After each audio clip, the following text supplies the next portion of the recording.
Okay, so we're looking at my Android phone, and there are two apps that I've created there for vocab flash review. The first one, the more simple one, is vocab quiz, and if you click on it, there we go. Like I said, it's very simple. You have your term at the top. This is a template, so you can put whatever vocabulary word there instead of term. And then you want to see the definition. You can see the definition. You can click next. You can think, say what the term is. Maybe it's just noun.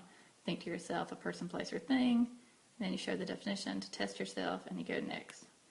So this is very simple. It's got 10 terms put in there, and I adapted this from the Quiz Me app tutorial that's available online. But it will always go in order. There's no randomization to it, and you can't delete any of the terms once you know them.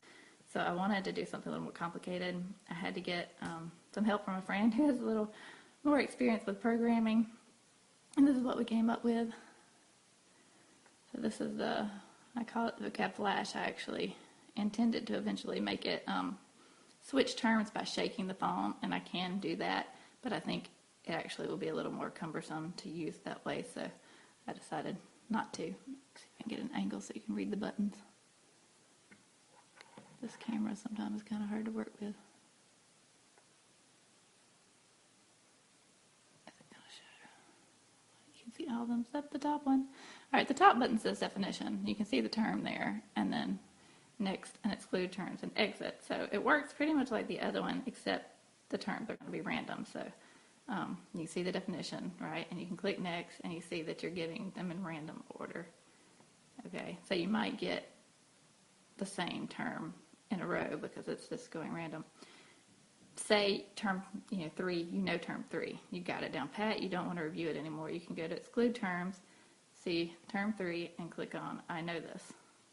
You can go back to test me and go through, and you will not see term 3 anymore.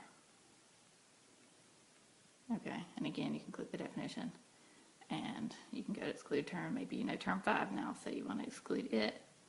Go back to test me, and keep clicking next and go through your terms, and you will not see terms 3 or terms 5 anymore. So it's a little more complex, and maybe you want to start it from scratch. You can always exit and go back in. And so that's just a simple, well, it's not really as simple as the other one, but those are two simple vocab apps that could be used by teachers, shared with their students, and you just have to go back into the app editor and change term 1 and definition 1 to whatever your terms and definitions are, and all the way through the list, and you've got a new vocab app for every, resave it as a different name, and you've got a new vocab app for each chapter or quiz or whatever. So that's it.